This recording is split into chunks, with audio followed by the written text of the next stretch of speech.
Coffee, yes, go ahead. Coffee doesn't do for me what it's supposed to. It doesn't. No, it doesn't wake me up or give me energy.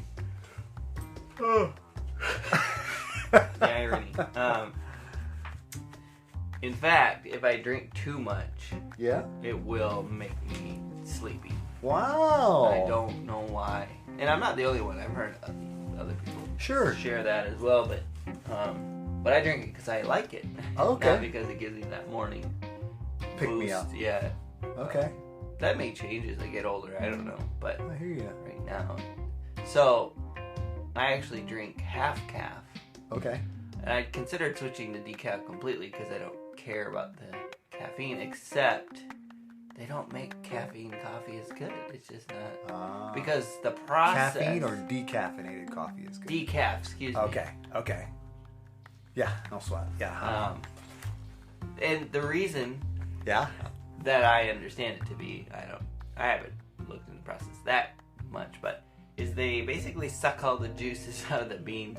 Sure. Remove the caffeine somehow, some chemical process, and then try and shove the flavor back in. And it just doesn't. I don't think. It doesn't if work. you were to suck all the blood out of me, suck me dry, and then put it back in, it'd be a little different. I think I'd probably be a little different. I don't think I'd taste the same. Yeah.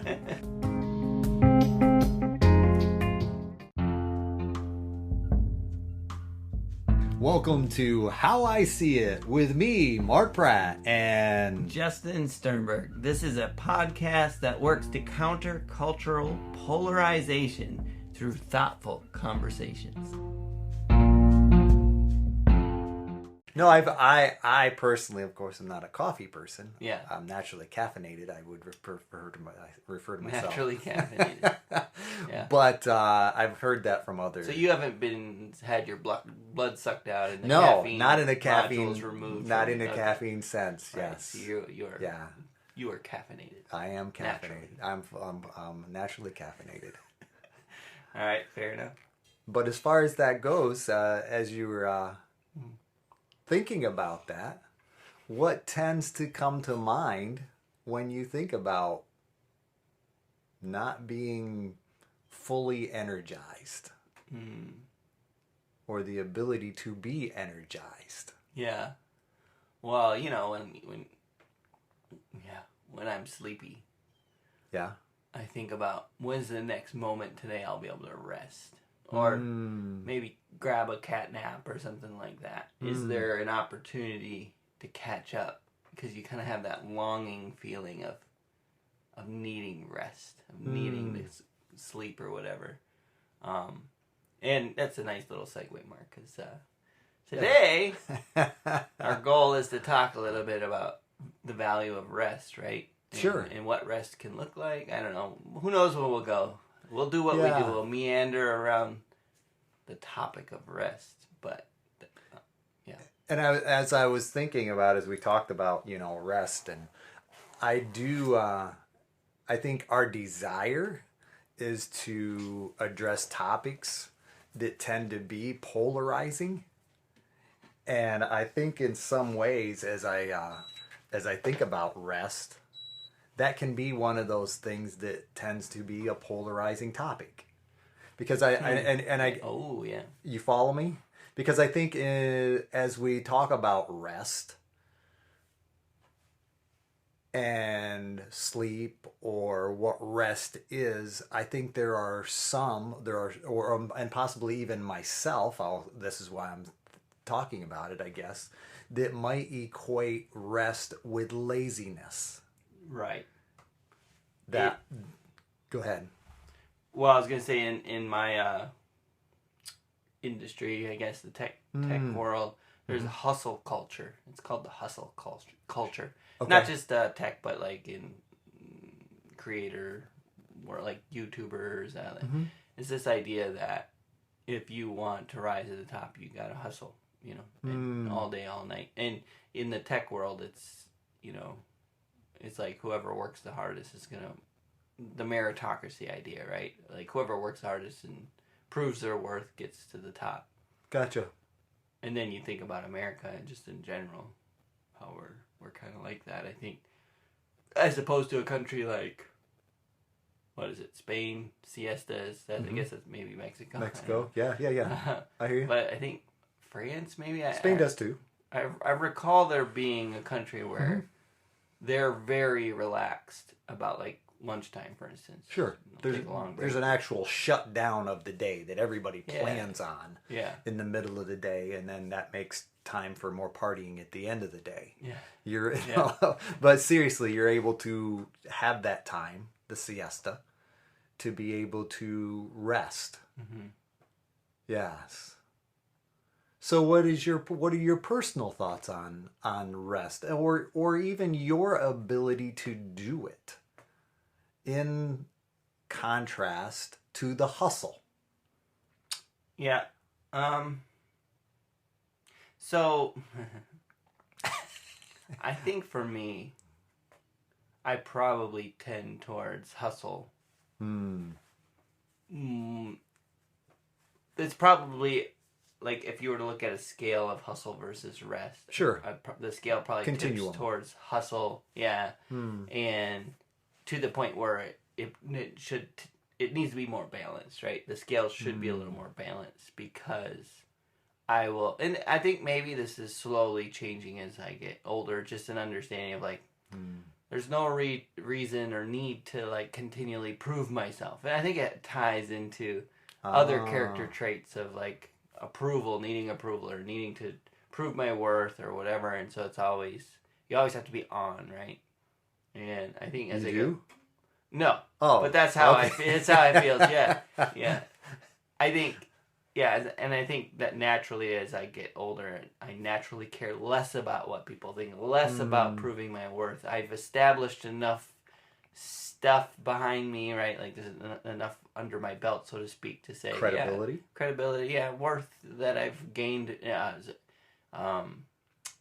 self-worth, I guess.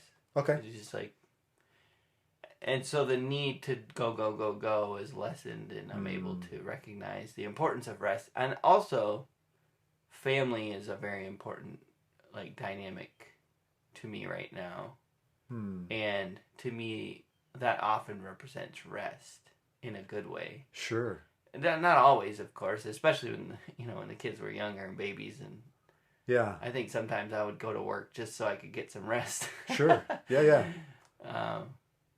What are your thoughts? Here again, it's interesting as you were sharing to think back and look back at how maybe my views of rest have changed. And one of my early memories, I can remember being at my grandparents' house, in the middle of the day, having lunch. And at that point, probably my grandfather would have been 70 years old, give or take. He, lived in 99. And I can still remember, because my grandfather was noted in the area for his work ethic. Mm-hmm. He was noted. He was, as a hard man, full German. He would have been approximately 6 feet tall, give or take, but probably 170 pounds. Just tall and lanky. But this was in Pennsylvania? This is in Pennsylvania.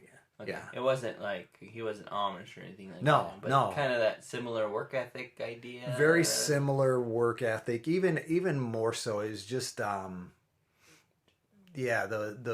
work ethic that he had. And even my grandmother, she was his partner in the process, of course. And I would say, my grandfather was probably more recognizable, but from my perspective, my grandmother worked equally hard, on the farm. And I can still remember, after lunch, my grandfather would lay on a daybed in their kitchen, and he would take like a 20-minute nap, 20-minute nap every day. And so when you were talking about rest, that's kind of what came to my mind. It's like, right up till my grandfather died, he was a farmer. Right up till, he kind of had a heart issue, became pneumonia, and he passed away. Like, wow. I happened to be in the hospital actually the day he passed away. He was there. He had, kind of spoken over John, our son, and he was gone. And yet, probably 2 weeks before that, he had been milking cows right up till that time. So I was, and as I was thinking about that, it's like, as a kid, sitting in his kitchen, wondering what I'm going to do for the next 15, 20 minutes while I have to be quiet so I don't wake up, my grandfather or my grandmother. My grandmother went to the other room to nap. And so I thought about that in the context of how beneficial that rest may have been in that longevity process. Because there's no doubt my grandparents were up early in the morning. They weren't necessarily late to bed people. Yeah. But yeah, I just thought about that as you were sharing, from that context of early on, and how I currently look or value rest in that process, how that affects how I see it.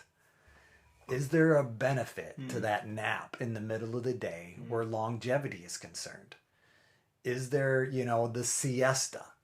And yet in our American culture, it's like, no, burn the candle both ends all the time, fast as you can. Yeah.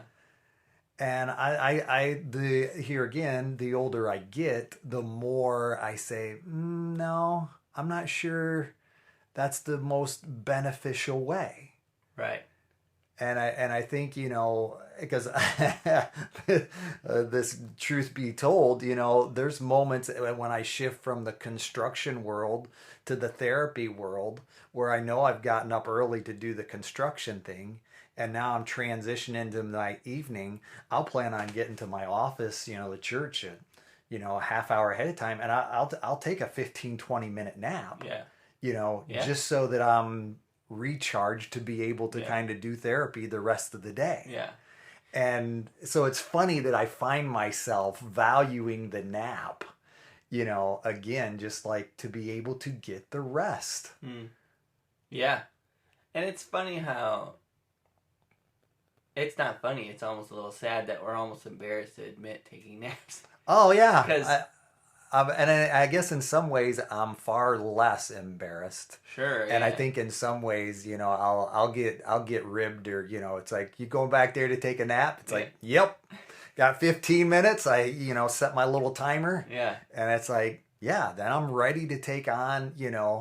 It's fascinating because, again, our culture doesn't value that kind of rest, but sometimes that is the most productive thing we can do for the next 20 minutes. True. Right? Because it's essentially recharging your battery so that you can give the next things your full energy instead of your half depleted battery, Yes. And rest can come in so many forms. Sure. Right? So So what we're talking about is kind of this daily renewal. Yep. Napping, right? And I think there's a lot of value. It doesn't, of course, have to be daily, but just this idea that when the opportunity comes, or I'm actually, and I think that part, as we're describing the napping, also kind of ties in with the ability to have margin. Yes. In my day. Yeah. To the point that I'm not my timeline or my Chronos day isn't just 15 minutes, 1 minute segments. It's like my digital watch. I'm so mindful of what the time is, and I lose track of what's before and after sometimes. And I think, if we're mindful of what's to come, we need to be mindful of, okay, the energy that I have to get there. But I think in the busyness, we can be so caught up. It's 10:10, it's 10:11, it's 10, and it's always this frantic what I have to get done before it gets to 10:30. I have 15 minutes to get this done. I have 10 minutes to get this done. And I think that's where I'm at, is this ability we have to be mindful of what is necessary and create margin around it. And I think when you bring up family, I think that's an important part there, because it's not just a nap, it's the ability to set time aside to recharge. And I think we can do that. We can do that in the sense of making time for vacation and so forth. But how often have we, does the joke go around? It's like, I got to go back to work to rest up from vacation. Yeah. And that's not a judgmental statement, but it's just an interesting perspective. Sometimes we vacation like we work. Yes. Where it's like, we fill it up with an agenda, and I will say some of my favorite vacations have been in the last few years, where we have gone to meet with my sister and her husband, who is my best friend. He was my best man when I got married, and I was his best man. Oh, wow. They got married. Neat. So we go way back, and then they have 5 daughters.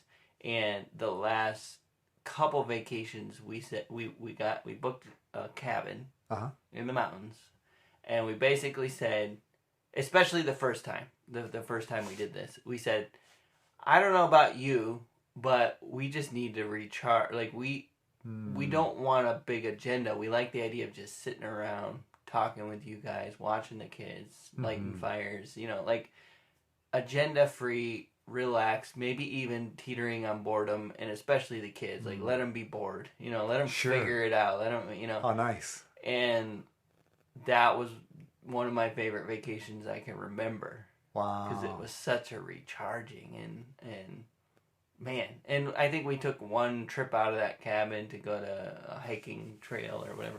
And that was really fun, but it was, like you said, there was so much margin around it. It didn't ruin the vibe or whatever. Yeah. I would say it enhanced it, because when we got done, I was like, all right, now we can go back and relax again. Yeah. And, that was just really great. And I think there's so much...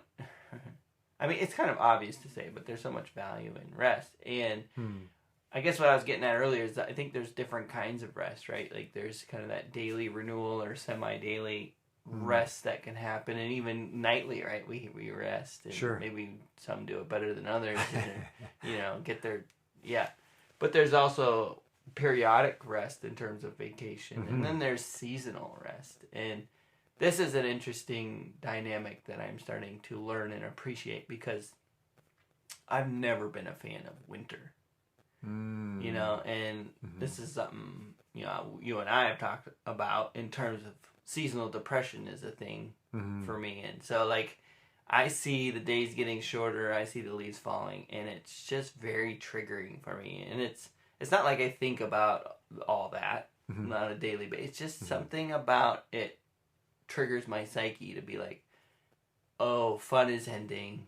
The good stuff's ending. All the life is dying. I think it's very tied to the seasonal changes. And I want to say this last winter is the first time I've tried to do this, to reframe it. Wow. And I actually was doing counseling with an online counselor last year, which is kind of cool, through Better Health. This is not an ad. Yeah. You'll hear about Better Health on other podcasts. They're getting paid to say this, and I am not. It was cool to be able to have that. But one of the things we talked about was this idea of seasonal depression. And one of the things he mentioned was how those seasons are necessary. And I think that was the first time that I'd ever gone, oh, yeah, like, I have to have winter. Like, we have to hibernate. We have to... And so I started to try to look for, what is it about winter that's important in my life? And I think one of those things that I established this year, working through that process, was rest. Sure. Like, it's a season of rest. The days are shorter. You're not going as much. You're sitting And one of the things Megan jokes about, as we talk about, because we've talked about this, is that it's time to play Fortnite. Okay. And so this last winter, me and my daughters, and Joseph a little bit, but it's not quite his thing yet. I have a feeling he'll get into it more than the girls eventually, but we would sit and we would play Fortnite all day Saturday. Like, we would just hang out and play Fortnite. And those were such good times. I mean, it was like, that's why when I was talking about rest earlier, I was talking about family. There's something about being able to just be present without the need to be going somewhere else. Like with that time frame in your mind. Yeah. Both for me and my kids, because my oldest daughter, she is arguably more time conscious than I am. Like, she's very, very responsible, and she's very good about keeping track of things and time and all of that. So just recognizing, like, even the value of seasonal rest. Sure. And how when things are dying, it means more rest. You know what I mean? Like, yeah. Being able to translate that stuff into the same value of rest. I don't know. What do you think? No, I hadn't really thought about it from that perspective. I know, very much aware of the seasonal disorder, and as you were sharing on that, you grew up in Minnesota. That comes to mind. It's like, it's almost Alaska. no. I should have said Minnesota. Yeah, Minnesota. But I was thinking about how that ties into what winter is, as how you see it, and what kind of reminded me is, I can admit, in North Carolina, I miss some of the seasons, that we had, that I had growing up in Pennsylvania, with the snow, the leaves, I mean, granted, there's some of that here, but it's a much milder, there's the extremes aren't there, if you will. The extreme cold, granted, there's more heat here, but I was just thinking about, how sometimes in our lives we can move towards this dynamic that seems more productive, and I was thinking about it from a seasonal dynamic to moving down here. It's like, I didn't have those seasonal, you didn't have to worry about the frost coming. You don't have to worry about frost here. You don't have to build for it. You don't have to, store up for it, because in our culture, everything's pretty much right here, especially everything's pretty much available year round. Especially, with the food industry, you can get spinach all year round, or whatever, bananas, that kind of thing. But I was thinking about how when things become more accessible, or when the days are longer, like you were saying, we just tend to fill that with more and more, to where now if it rains, it really stinks because I can't do all the things that I had planned on doing. But yet there's something to be said for rainy days and being able to play Fortnite and other things like that. Sit down, read a book, or do something different. I was just thinking about that, and I appreciate that mindfulness of what do the seasons offer, those shorter days and that kind of thing, and that ability to rest is one of those.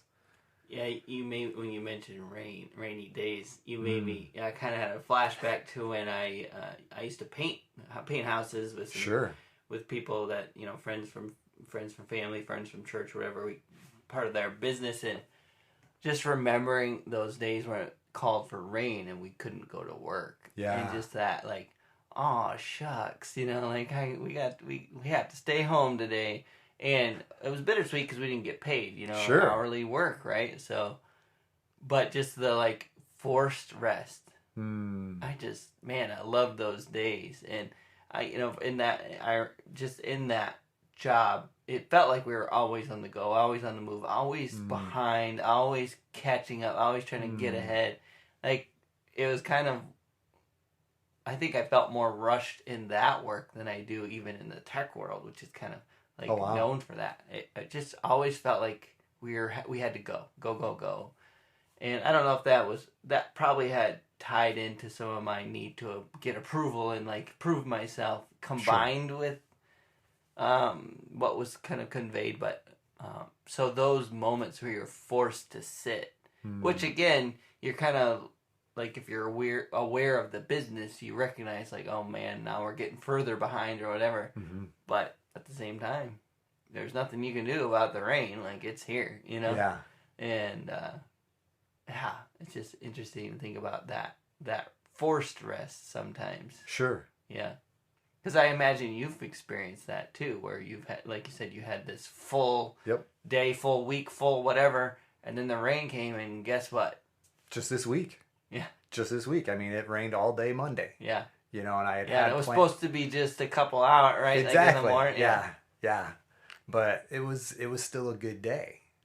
You know, and I think that's part of that difference. Granted, I was able to, you know, catch up on some stuff inside and continuing ed credits, that kind of thing. So it wasn't like it was a lost day, you know, in the sense of, you know, non-productive. Yeah. But yeah, it was a different sense. I was able to, you know, do some stuff that I wouldn't have been able to do, you know, otherwise. And I think there's value in that. And even that term, lost day. Yeah. If we're resting, is it, you know what I mean? Like, if we, like, I know this isn't who you are, but if you were to say, well, it's raining, so I'm going to sit around, maybe read some books. Right. Maybe, you know, I don't know. Like, what would Mark do with the free day of not, you know, but we consider it a lost day. Yeah, and I recognize it wasn't, and I, you know, tend to, but if I'm being honest, I wrestle with what I'm going to do. I wrestle with that non-productivity. Yes. You know, and it does seem counter to, you know, getting stuff done, making stuff happen.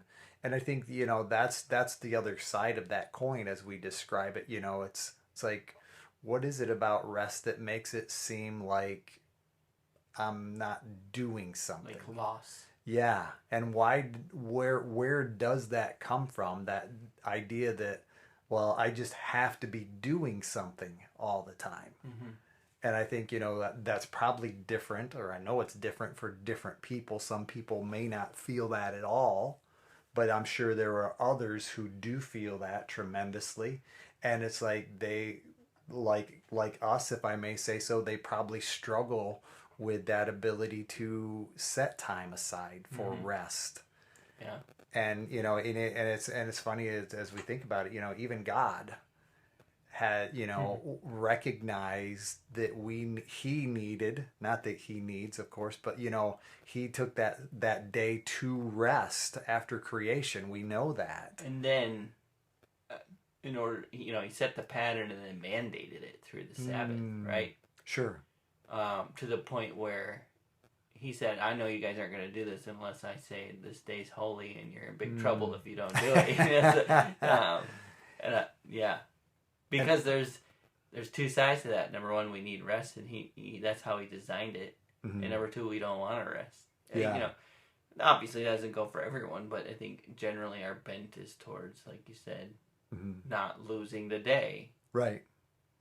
And I think there's something to be said, too, for that dynamic that says, you know, cultures, you know, or even businesses that actually build rest into the schedule actually end up being, you know, the days become more productive for individuals who have rest built into their schedule than people who are working 7 days a week, you know, that kind of thing, and never have that built-in rest. Because I do think, you know, our minds get tired, our bodies get tired, and we just lose productivity. Yeah. Without rest. I think we're designed to have rest. And I think part of that comes from our technological world, maybe, that tends to drive us, you know, versus our forefathers. Well, I think of all electricity and how electricity changed our world. Yeah. You know, we have artificial light to be able to, you know, it's not it's not every day, or well, you can go into most any city and you can find a construction site because it's all just lit up, and so there's generators and so forth to be able to create light to work around the clock if we need to. And yet, I recognize that's a shift dynamic, and not all those people are working around the same people are working around the clock. But I just think about it from that perspective and saying, okay, how much harder is it, to find rest as we become more advanced to a certain degree? Yeah, because I think we're always optimizing for productivity, right? Sure. In every way, in technology, right, apps on your phone, everything. I mean, that's one of the biggest sells you can put on any product, is makes you more productive, right? Yes. In one way or another, increases productivity. Books will help you increase your productivity. We're always optimizing for that, and even you mentioned our forefathers or whatever, but even I think of daylight savings time was specifically created and implemented to optimize for productivity. Sure. Right? Yeah. So that we had more daylight time to work in the course of a day. And we're always, I think, optimizing for that, right? Yeah. Yeah. I came across this quote I wanted to share. Yeah. It's from a poet, Mary Sarton, on the importance of rest. She said, I always forget how important the empty days are, how important it may be sometimes not to expect to produce anything, even a few lines in a journal. A day when one has not pushed oneself to the limit seems a damaging day, a sinful day. Not so. The most valuable thing one can do for the psyche occasionally is to let it rest, wander, live in the changing light of a room. And I just thought that last phrase was so, evokes a certain feeling of, sure. I think what you're, just like almost boredom. But and you were talking about different words for time. Chronos, you mentioned earlier, but sure. Also Kairos, I think. Kairos. Where it's more living in the moment. Yeah, moment. Yes. In the moment, right? And I think about that changing light of the room and seeing the little dust particles in the sun. Sure. You know what I'm talking about? Yeah. And just being able to witness that single moment.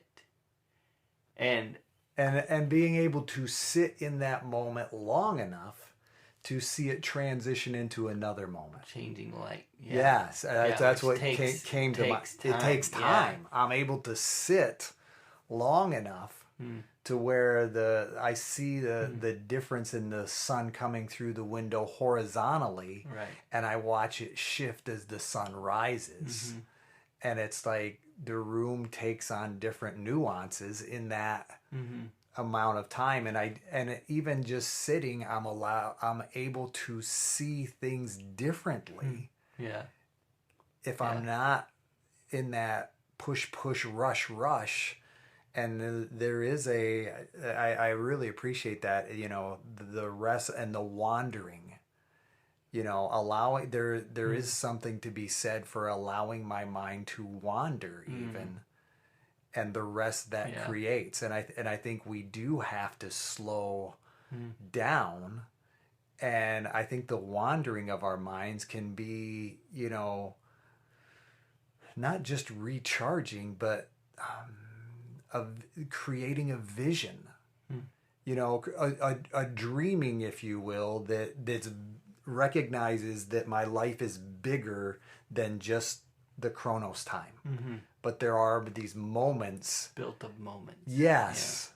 Yeah. And when I'm in that moment, I actually lose track of time in a positive way. Yeah. And I don't think we always build enough of that in. Yeah, and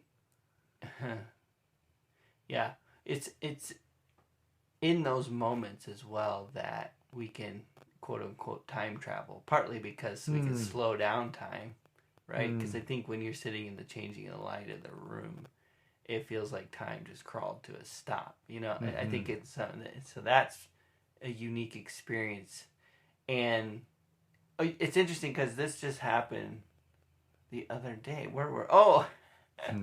Megan and I took a trip, so a weekend trip together, and we went to Myrtle Beach. We were there kind of Saturday afternoon, stayed there overnight, and then we're there all day Sunday, stayed there overnight, and then the next day drove. We actually drove to Raleigh and went to a different event, a concert. It was just a fun, long weekend, and it was like both of us were like, this day is so long. Like, what do we do with this whole... Like, we were both just so almost shocked that we were like, what should we do now?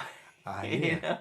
Yeah. And we're like, well, we went to the mall and we bought too much stuff, so we probably shouldn't keep doing this for another day or whatever. We ate, we're full. It's not like we're ready for the next meal. So then we're like, well, let's go to a movie. So we went to a movie, and then that got done. It's like, well, I'm not quite hungry. Now what do we do? And it was just this unique experience of, wow, yeah, I forgot what this feels like, you know? And I don't know, I guess it made me think of that when I was thinking about how time seemed to crawl to like a near, almost like it felt like it stopped. And I think there was just, I wouldn't say we were bored. I think it was more just like, this is interesting and restful. And I don't know. I think if I were to do another day, I'd be like crawling in my skin, like, let's do something. Like, let's go back home. Let's whatever. But it was good. And speaking of time travel, you know, I was thinking about this too. In those moments of rest, downtime is when we're able to dream. Yeah. Right? Yeah. And that happens like physically, literally when we rest. Sure. Right? Yeah. Like real dreams. But also happens figuratively in terms of our rest and rest time. And that's when we're able to stop for a minute and look, time travel to the future. And we, you know, like we talked about in our mission statement one about how beginning with the end in mind. Yeah. In order to do that, you have to stop being where you are and go way down there to where you want to be and figure out, take a look around. Yeah. Right? Yeah. Time travel. Exactly. And think about, okay, if I want my life to look like this, how do I get there? And kind of reverse engineering that process. And that's what beginning with the end in mind is. But the idea is that you don't get there without taking some time that isn't quote unquote productive. Yeah. Right? Because when your mind's occupied with the current task, you're not able to think those thoughts. That's correct. And Stephen Covey described it as a habit or a quadrant 2 activity. So quadrant 1 is the important and urgent. It's the things that are, you know, you have to act on right now that are important. It's your job. It's the next task on your to-do list. Maybe, right? You might. Sure. But quadrant 2 is important but not urgent. Sure. And often it's we don't give enough time to allow quadrant 2 activities to happen. And I think rest is a big part of that. No doubt. Now, obviously, if you're always doing quadrant 2 during your rest time, I don't think you're doing rest right either, but there is something to that, right? Yeah. And I think the phrase, the tyranny of the urgent, you know, I think that's where we get caught up in that quadrant. We can spend a lot of time in quadrant 1. Yes. Just because there can be or are so many things that seem as if they're urgent. So that's 3. Quadrant 3 is urgent, but not important. There you go. And so what happens, right, is we spend so much time in 1 and 3. Yes, everything that's the combination urgent, of the two, sure. Right, that we burn out and we dip into quadrant 4, which is not important, not urgent. So then it's like, I need to refill. I'm going to just go watch movies all day long, binge on Netflix, right? It's Fortnite. Yeah, just Facebook. Facebook, like the endless scrolling, right? The scrolling. It's like, it's not important, it's not urgent, but your brain just needs a break. Yes. And this is what you're doing to quote unquote give it a break. And it's this, like you said, the tyranny of the urgent, because you're in quadrant 1 and 3 most of your time.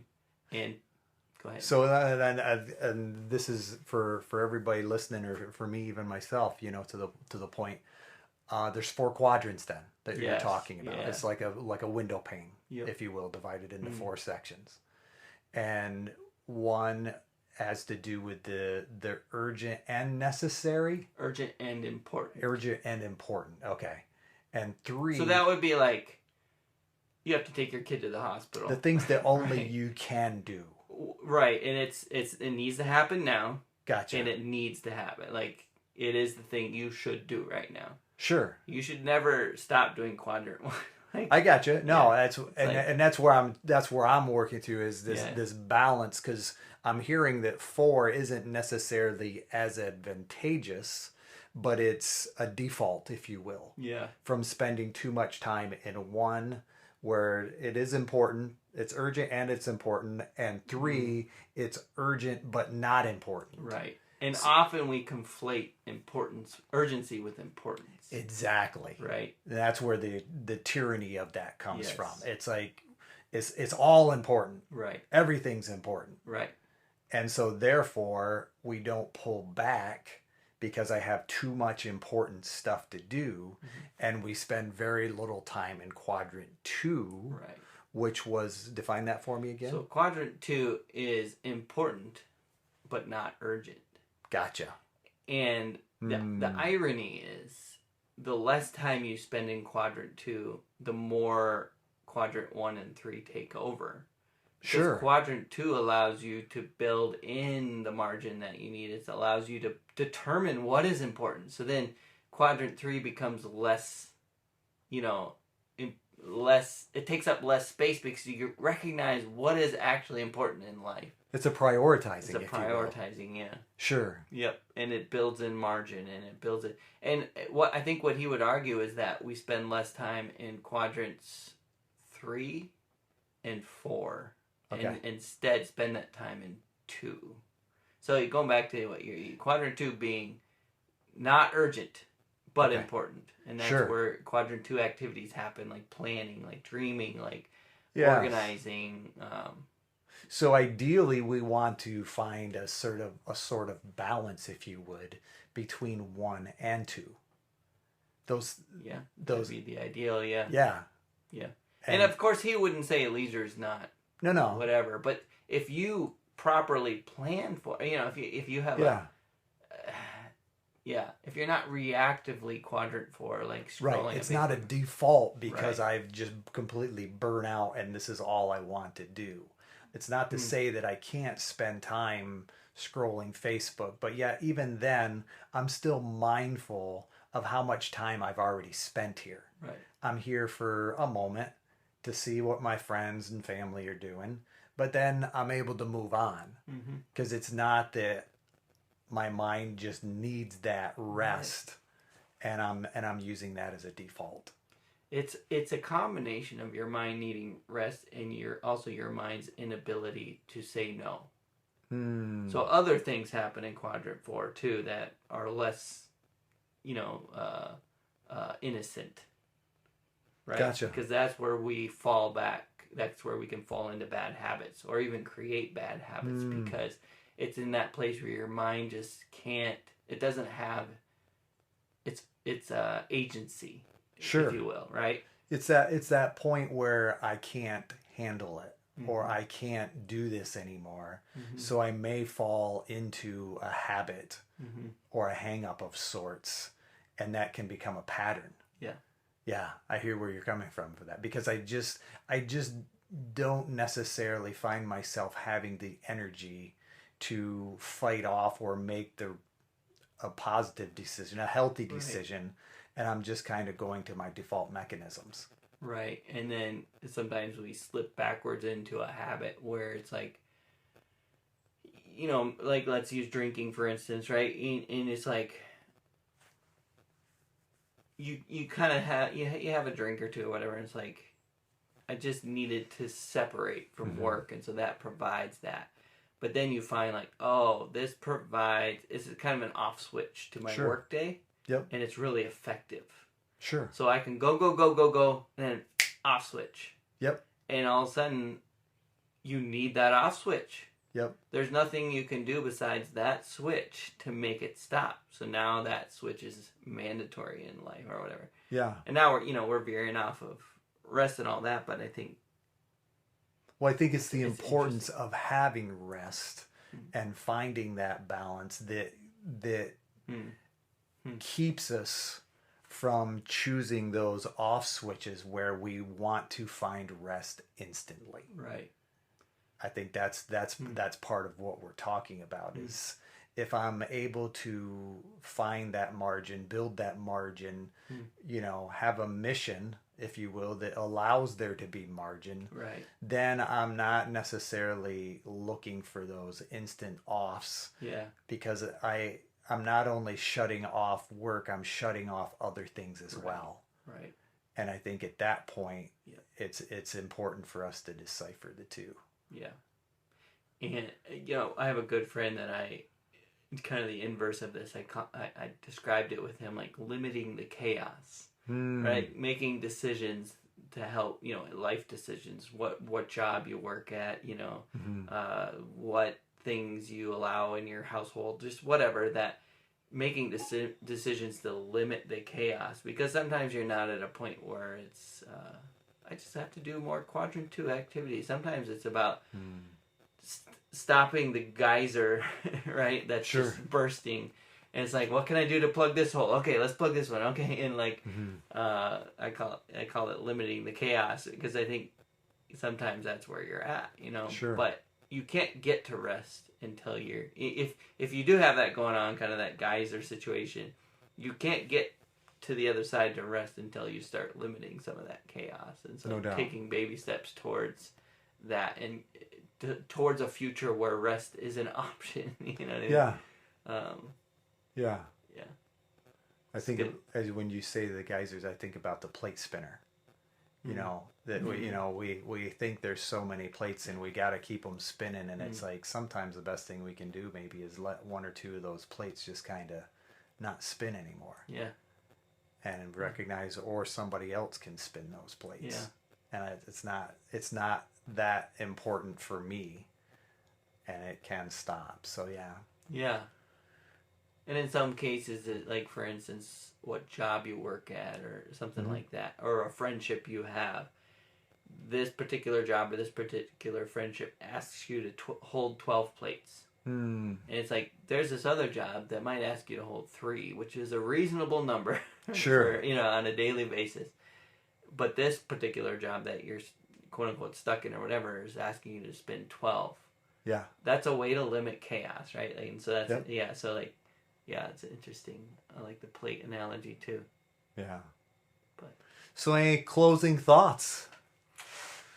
No, I mean, I think you and I are in the same boat in that we're learning the value of rest, but I wouldn't say we're experts at it. No doubt. I think you and I both maybe struggle with needing to value it more. What do you think? And I agree with that. And I think there's a desire on our part to extend an invitation to those that might be listening to be able to say, okay, we're finding out that rest is valuable and it's okay. So extend yourself that opportunity, that grace, if you will, to be able to say, okay, do I need to find a little more rest in my day? And I think, as we do, I think we find more productivity. Yeah. Not that productivity is the goal. It's funny. It's funny. Like, I just spun it back. We've been trying to sell rest with you. It'll be more productive. No doubt. But I think for me, I agree. That's what it has come back to. It's like, as I do find time for rest, I'm a better me, I guess, is a way to avoid the productivity speak. But I'm a better me for those that's around me. That's good, because you're right. It's not just about coming out of a good rest session to be, okay, now I can go. It's about thinking better. Yes. And so making better prioritized decisions, which sometimes don't involve productivity. They involve spending a moment with this person. Yep. Which we wouldn't consider productive, but it's a rested mind recognizes the importance of those moments. Mm-hmm. That's it. I like how you spun that. I try. It is funny how we naturally gravitate towards selling productivity. That's good. Fair enough. Well, that's how we see it. That's how we see it. Now go get some coffee and wake up now.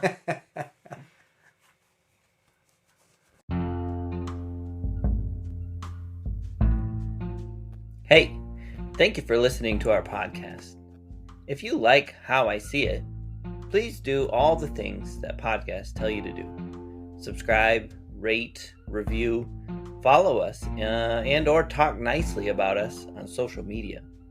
If you want to reach out, the email is us@howiseeit.click. Yep, I said .click, as in .click. Please tell your friends about this show, and we'll see you on the next one.